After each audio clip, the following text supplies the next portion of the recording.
Hello everyone, welcome to easy study guide. तर आपण आपली सिरीज कंटिन्यू करत आहोत आणि आजचा विषय आहे स्ट्रेंथ ऑफ मटेरियल्स सॉम, ज्यात आपलं सेकंड चॅप्टर चालू आहे shear forces and bending moment diagrams. तुम्ही म्हणत असाल की अजूनपर्यंत शिअर फोर्स डायग्राम आणि बेंडिंग मोमेंट डायग्राम ड्रॉ कशी करायची, स्टेप्स कशा करायच्या ते अजूनपर्यंत स्टार्ट झालेलं नाही आहे. सो एक गोष्ट आधी क्लिअर करते की शिअर फोर्स आणि बेंडिंग मोमेंट डायग्राम्स SFT आणि BMT हा जो टॉपिक आहे तो तुम्हाला बेसिकपासून स्टडी केला तर खूप सोपा जाणार आहे. त्याच्यामुळे तुम्हाला आधी बेसिकपासून मी सुरू केलेला आहे. Types of loads, types of supports, त्याच्यानंतर टाईप्स ऑफ बीम्स, याच्यापासून आपण हळूहळू पुढे जात आहोत. आणि ह्या जर गोष्टी समजल्या तर तुम्हाला SFT काढणं आणि BMT काढणं किंवा त्या रिलेटेड जे क्वेश्चन्स असणार आहेत ते विदिन सेकंड्स तुम्ही सॉल्व करू शकताय. तुम्हाला इझिली कन्सेप्ट क्लिअर झाल्या तर सॉल्व करता येऊ शकताय.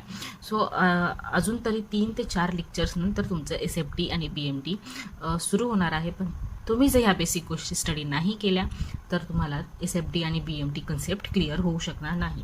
बऱ्याच जणांचा मे बी तोच प्रॉब्लेम झाला असेल, डिग्री लेवलला झालं नाही क्लिअर. बऱ्याचदा आपण पुन्हा स्टडी करतो तेव्हा आपल्याला क्लिअर होत राहतात.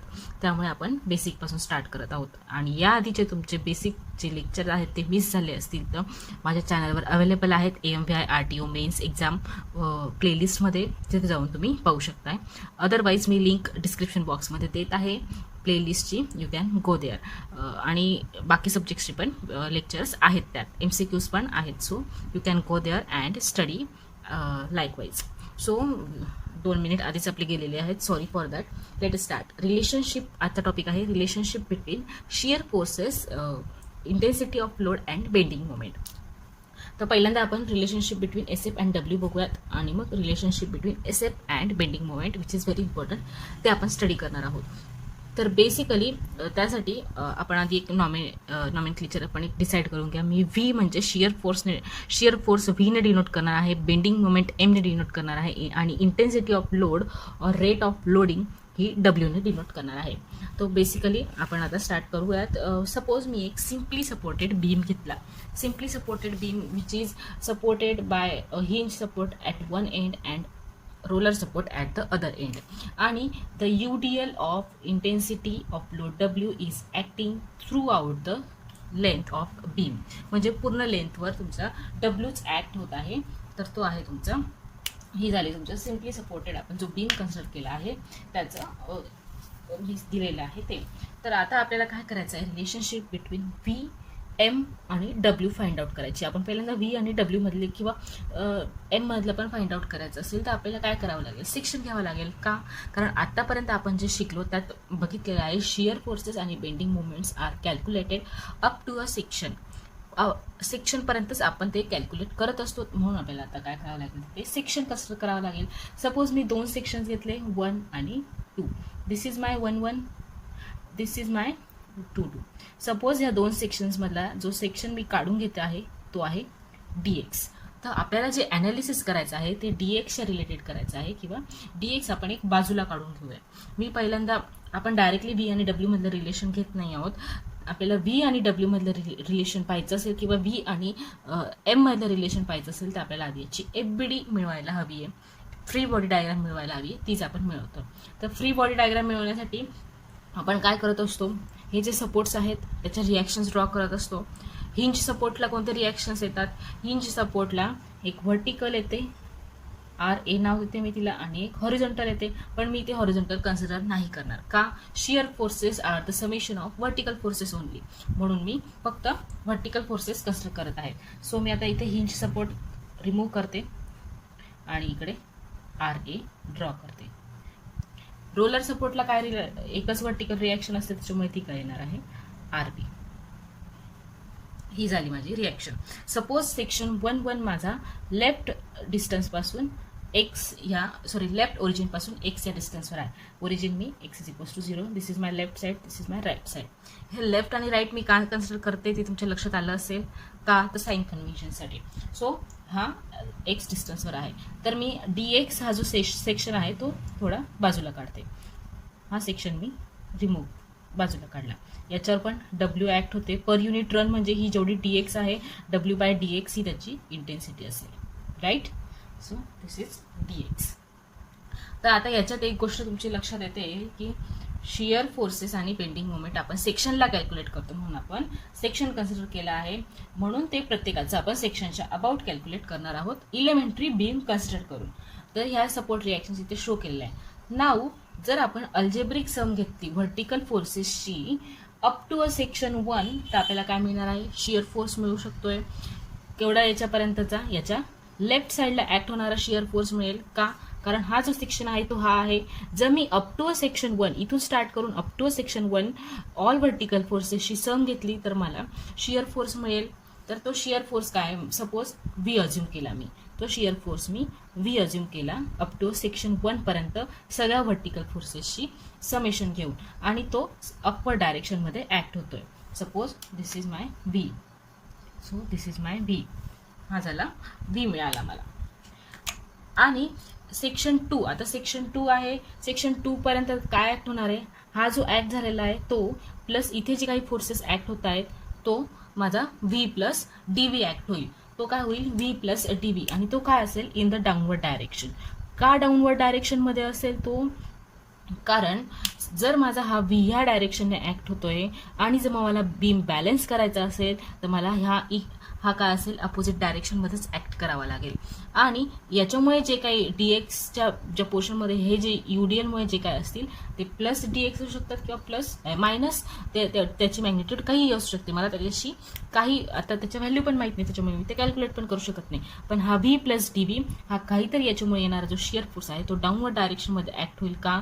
कारण डीएक्स जो आहे तो बॅलन्स इक्विलिब्रियममध्ये ठेवायचा आहे. जर आपण हा अपवर्डमध्ये कन्सिडर करतोय तर this will be in downward direction only, म्हणून व्ही प्लस डीव्ही हा डाऊनवर्ड डायरेक्शनमध्ये कन्सिडर केला आहे. आणि ह्या स्पॅनमध्ये जो एसएफ असेल तो पॉझिटिव्ह पण असू शकतो किंवा निगेटिव्ह पण असू शकतो depending upon the load conditions. आणि आता ह्या झाला तुमच्या शियर फोर्सेसचं ॲनालिसिस किंवा शियर फोर्सेस आपण फाइंड आउट केलेले आहेत. पण जर बीम सिम्पली सपोर्टेड आहे तर मोमेंट्स पण ऍक्ट होतील त्याच्यावर. मोमेंट्स कसे ऍक्ट होतील तुमचे, this will be my M in the left direction, in the left side, and this will be my M plus D M. आता तुम्ही म्हणाल मी हेच नेचर का घेतलं, हे क्लॉकवाईज आणि हे अँटी क्लॉकवाईज. तर हा जो सिम्पली सपोर्टेड बीम आहे त्याच्यावर युटीएल डाऊनवर्ड डायरेक्शनमध्ये ऍक्ट होतोय, म्हणून जेव्हा तुमचं डिफॉर्मेशन किंवा बेंडिंग होईल ते सॅगिंगच्या स्वरूपात होऊ शकतंय. सॅगिंगच्या स्वरूपात होतंय. मग सॅगिंग म्हणजे काय, क्लॉकवाईज आणि anti clockwise. That is why I have taken this types of moments. तर ही झाली तुमची FBD. कशाची FBD झाली, हे जे तुमचा बीम दिलेला होता. तर याच्यावरून आता आपल्याला पुढे VW आणि एमचे रिलेशन्स फाइंड आउट करायचे आहेत. सो ही FBD आपण परत एकदा व्यवस्थित काढून घेऊयात. अजून FBD पूर्ण नाही झालेली आहे, सॉरी. FBD पूर्ण कधी होईल, जेव्हा तुम्ही याचं सुद्धा तुम्ही पॉईंट लोडमध्ये कन्व्हर्जन करणार. सो आपण आता नवीन ड्रॉ करून घेऊयात. इथपर्यंत समजलं, आता आपण न्यू FBD ड्रॉ करूयात. जर तुम्हाला समजलं नसेल तर व्हिडिओ पॉज करा आणि मागे जाऊन पुन्हा एकदा बघा आणि मगच आपण नेक्स्ट स्टार्ट करूया. सो FBD काय होती आपली, इकडे काय होतं, UDLला पॉईंट लोडमध्ये कन्वर्ट केलं, W इंटू DX येईल. किती डिस्टन्सवर ॲक्ट होईल तो, DX/2. Here your V was there. काय होतं इकडे, V plus DV. Moment M, इकडे काय होती, M plus DM. Why plus DM केलेलं आहे इथे, कारण ही जी मुवमेंट काही ह्या स्पॅनमधल्या काही व्हर्टिकल फोर्सेसमुळे येणार आहे ती आपण कन्सिडर करत आहोत. तर ती असेल तुमची M प्लस DM. नाव आता आपल्याला relationship between SF and W बघायचं आहे. SF आणि W बघायचं आहे. आपण आतापर्यंत काय स्टडी केलंय, shear forces are considered up to a section only. Why up to a section, जर आपण पूर्ण समेशन ऑफ व्हर्टिकल फोर्सेस पूर्ण बीमसाठी 0 घेतलं तर ते इक्विलिब्रियममध्ये येईल आणि आपल्याला अननोन फाइंड आउट करता येणार आणि इक्वल टू 0 येईल. आपण ह्या बीमसाठी summation of FV all vertical forces equal to 0 घेणार आहोत. का? कारण हा आपला इलेमेंटरी बीम आहे आणि आपण इलेमेंटरी बीमवर मोमेंट्स आणि फोर्सेस इक्विलिब्रियममध्ये कन्सिडर करत आहोत. तो बॅलन्स्ड आहे असं कन्सिडर करत आहोत, म्हणून एंटायर बीमसाठी आपण summation of vertical forces equal to 0 घेत आहोत. Suppose vertical forces equal to 0 घेण्यासाठी आपल्याला सगळे व्हर्टिकल फोर्सेस घ्यावे लागतील. मग साइन कन्व्हेन्शन्स काय येतील, this is my left end, this is my right end. Left to right जेव्हा आपण जातो, upward is positive and downward is negative. तर त्यानुसार घेतलं आपण. मोमेंट्स येतील काही ते व्हर्टिकल फोर्सेसमध्ये नाही, आपण फक्त व्हर्टिकल फोर्सेस घेत आहोत. Moments are not vertical forces. So starting from left end this will be plus v. Now downward is negative, minus w into dx. Now this one downward is negative, minus, मी bracket मध्ये पण minus sign केली, equal to 0. Plus v and minus v will get cancel, minus w into dx हा right साईडला नेला is equals to dv, म्हणजेच dv by dx is equals to minus w. This is the relationship between vertical force and intensity of load. म्हणजेच याच्यावरून काय denote करतात तुम्ही, rate of, हा काय झाला, रेटच झाला बरोबर, rate of change of shear force with respect to X. X काय आहे आपला स्पॅन ऑफ लेंथ आहे, जो की किंवा लोकेशन ऑफ सेक्शन आहे. लोकेशन ऑफ सेक्शन होता बरोबर, हा इकडे 1 1 एवढा घेतला होता. Rate of change of shear force with respect to X is equals to intensity of load or rate of loading. X काय आहे तुमचा लोकेशन ऑफ सेक्शन आहे. म्हणजेच काय, हे स्टेटमेंट काय शो करतोय, जसा जसा तुमचा शिअर फोर्स चेंज होणार आहे according to location of section, it changes equal to the intensity of load or rate of loading. म्हणजे जर तुम्ही सेक्शन ह्या बाजूला घेतलं असतं तर याच्या तो जो चेंज राहिला असता तुमचा शिअर फोर्स मधला, तो काय झाला असता, which will be equal to intensity, म्हणजे ह्या सेक्शनपर्यंत जेवढी तुमची इंटेन्सिटी असेल त्याचा इक्वल असेल तो. This is the statement, very very important आहे. मी इथे परत लिहिते काय आहे या स्टेटमेंटचा अर्थ, की ॲज शिअर फोर्स चेंजेस, कशाच्या accordingly changes, according to location of section, it changes equal to intensity of load or rate of loading. This is very very important point according to MCQ point of view. हे relation आपल्याला इथे मिळालेलं आहे. याच्यावरून आपण SFD म्हणजे काय ते बघूयात आणि अजून याच्यातलं एक इम्पॉर्टंट स्टेटमेंट आहे ते बघूयात. सो आपल्याला हे रिलेशन मिळालं तर मग SFD म्हणजे काय, याच्यावरून काय लक्षात येऊ शकतं. SFD म्हणजे SFD म्हणजे शिअर फोर्स डायग्राम काय असेल तर SFD इज और shear force diagram is a graph और diagram in which along the span the trend of change of shear force is plotted. म्हणजेच काय, जसं आपण आता इथे बघितलं मी हे रिलेशन एका कॉर्नरला लिहिते, dv by dx is equals to minus w. याच्यावरून काय लक्षात येतं आपलं, रेट ऑफ किंवा change of shear force with respect to location is equals to intensity of loading. तर शिअर फोर्स डायग्राममध्ये काय करतोय आपण, जसं तुमचा स्पॅन किंवा लोकेशननुसार शिअर फोर्स चेंज होतोय, त्याचा जो ट्रेंड आहे तो प्लॉट केला जातो आणि त्या डायग्रामला म्हणतात शिअर फोर्स डायग्राम. मी हे रॅन्डम काढलेलं आहे की माझ्या लोकेशननुसार या पॉईंटला 0 होतोय शिअर फोर्स, मग निगेटिव्ह होतोय, मग पुन्हा इकडे 0 होतोय. हे एक नॉर्मल प्लॉट केलेलं आहे. तर ही आहे SFD which shows the different values of shear forces. Different values दाखवते ती V1, V2, V3 ह्या प्रकारच्या डिफरंट व्हॅल्यूज दाखवतं. मग ते पॉझिटिव्ह पण असू शकतं और निगेटिव्ह पण असू शकतं. तर हे तुमचं ट्रेंड दाखवते की तुमचा कसा शिअर फोर्स चेंज होतोय with respect to the span. तर आता आपल्याला आपण एक बघूया shear force at any section. Shear force at any section बघूयात, ग्राफमध्येच बघूयात किंवा डायग्राममध्येच बघूयात. Suppose this is my X. Again मी एक्झॅगरेट करून तुम्हाला दाखवते आहेत. So let's talk about shear force at any section. Therefore आपण एक सेक्शन घेतलं एक्स डिस्टन्सवर, ती मागची फिगर इमॅजिन करा. एक्स डिस्टन्स, सपोज मी इकडे एक्स डिस्टन्सवर एक सेक्शन घेतलं आहे, सपोज एक्स डिस्टन्सवर एक सेक्शन घेतलं, तर त्याची व्हॅल्यू काय येईल, त्या शिअर फोर्सची व्हॅल्यू काय येईल, सपोज Vx आली. जर आपण ह्या Vxला टँजंट ड्रॉ केली इथे, if we draw tangent to the curve at Vx, then we get one horizontal line. एक आपल्याला काय मिळते, इकडे एक ट्रँगल मिळत असतो. मी इकडे तो मोठा करून दाखवते. एक काय मिळतो आपल्याला, एक ट्रँगल मिळतो. तो सॉर्ट ऑफ लाईक दिस आपल्याला एक ट्रँगल मिळेल. तर एक जे आहे एक ट्रँगल मिळतो, तर त्यातला हॉरिझॉन्टल डिस्टन्स असेल dx आणि व्हर्टिकल असेल dv. हे हॉरिझॉन्टल असेल dx आणि व्हर्टिकल असेल dv. तर हा झाला त्याचा काय झाला, हा त्याचा टँजंटचा स्लोप झाला. ds विल बी किंवा hypotenuse will show the slope of small part of tangent. हे मी इथे एक्झॅगरेट करून दाखवलं आहे, ॲक्च्युली व्हेरी स्मॉल आहे. मग याच्यावरून काय कळतं तुम्हाला, आपण एक नॉर्मल टँजंट ड्रॉ केली, आपल्याला ॲनालिसिस करायचं आहे. मग याच्यावरून काय कळतं आहे, सपोज हा माझा अँगल आहे थिटा.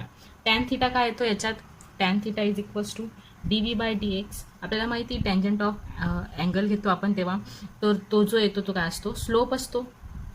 मग तो काय असेल, स्लोप ऑफ SFD असेल. का, कारण आपण रँडम पॉईंटला घेतलेला आहे. जर तुम्ही हा एक्स चेंज केला तर dx चेंज होईल, dv चेंज होईल, स्लोप त्याच रेशोमध्ये सेम येईल. त्याचप्रमाणे हा काय झाला तुमचा dv/dx काय आला, तुमचा स्लोप आला. म्हणजेच if at a particular location tangent is drawn, if at a particular location tangent is drawn, then we get slope of SFD. आपल्याला काय मिळतो, SFDचा स्लोप मिळतो. कुठे, ॲट अ पर्टिक्युलर पॉईंट. मग हा मिळाला तुम्हाला स्लोप ऑफ SFD. आणि हे इक्वेशन काय होतं आपलं, dv/dx is equals to -w. LHS same आहे दोघांची. मग याच्यावरून आपण काय डिनोट करतोय, dv/dx is equals to -w वरून काय डिनोट करतोय की slope of SFD at a location is equals to rate of loading. Very very important आहे हे स्टेटमेंट. पण काय स्टेटमेंट आहे, slope of shear force diagram at a location, at any location म्हणा तुम्ही, हो तर at a location is equal to rate of loading or intensity of load. Rate of loading, very very important. आधीचं statement काय होतं, as the shear force changes according to location, it changes equal to the intensity of load or rate of loading. आणि याच्यावरून आपल्याला काय कळालं आहे, slope of SFD at a location is rate of loading. Important आहे. So आजचं session important होतं. 2 MCQचे answers मिळाले आहेत. आपण नेक्स्ट सेशनमध्ये रिलेशनशिप बिटवीन शियर फोर्स आणि बेंडिंग मुवमेंट स्टडी करणार आहोत. सेम डायग्राम असेल जी तुमची आत्ता तुम्ही स्टडी केलेली आहे, त्याच्यावरूनच आपल्याला नेक्स्ट सोल्युशन फाइंड आउट करायचं आहे. So stay tune and thank you very much.